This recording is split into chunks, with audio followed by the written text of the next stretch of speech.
there, it's Amy Kunkel here, Stampin' Up! Demonstrator and blogger at crazybeautiful.com. And I'm making a card today, and what I'm going to show you is how to make your own stencil for clouds. And I did one just out of cardstock, and that works perfectly fine. If you want something that will be reusable, you could do it out of window sheets. Using something like vellum or just plain cardstock works just fine, and it's a little bit easier because you can just use the circle and oval punches that you have. So what I'm going to do is I'm just going to take a strip and put adhesive, snail adhesive across the top, and I'm just going to use a combination of my circles. I'm using the 1-inch circle, I'm doing the small oval and the large oval.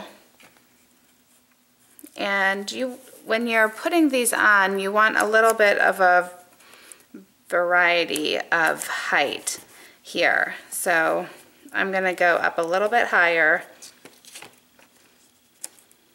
like that, and then come back down with this last one.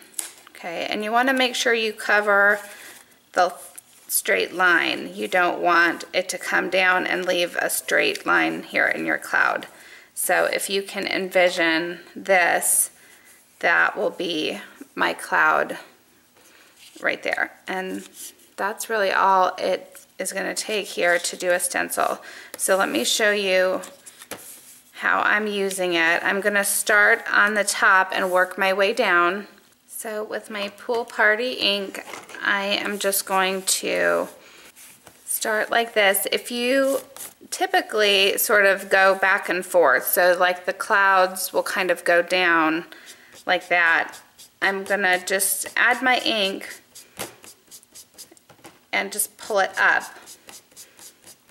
And you'll see as I build, you'll see how the clouds form. Okay, I'm going to slide it down, and I'm also going to shift it over so I don't have that same shape directly under the other, okay? And you can also flip it. So you could kind of, you know, flip it like that. Maybe I'll do that. Flip it like that and use it forward or backwards, or front, or use the front side or the back side. And I slid it down so that I don't have this big bubble right next to that big cloudy bubble, okay? Kind of feel like Bob Ross. I'm adding happy little clouds.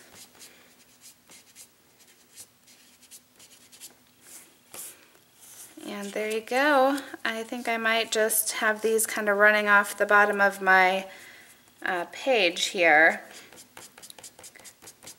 I'm putting this into this Polaroid frame, and I have a happy little bunny that's hopping and jumping. I don't think you'll see that down there. Actually, while I have this ink out, I'm going to show you how I did my background on my card base. I'm using the Happy Easter Bunny stamp. It's a great Easter stamp to have in your collection.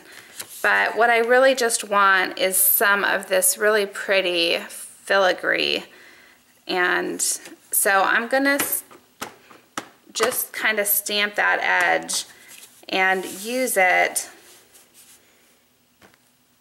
for my background. So you can sort of see the only part that will really be showing on my card is around the edges. So I'm just going to kind of do that pattern around all 4 edges. So again, just really stamping or inking up that one corner.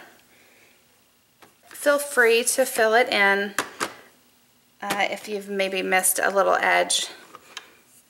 And one of the ways I've found easiest to add kind of a backing underneath my Polaroid frame is just to flip it over like that and just use Scotch tape to tape it down.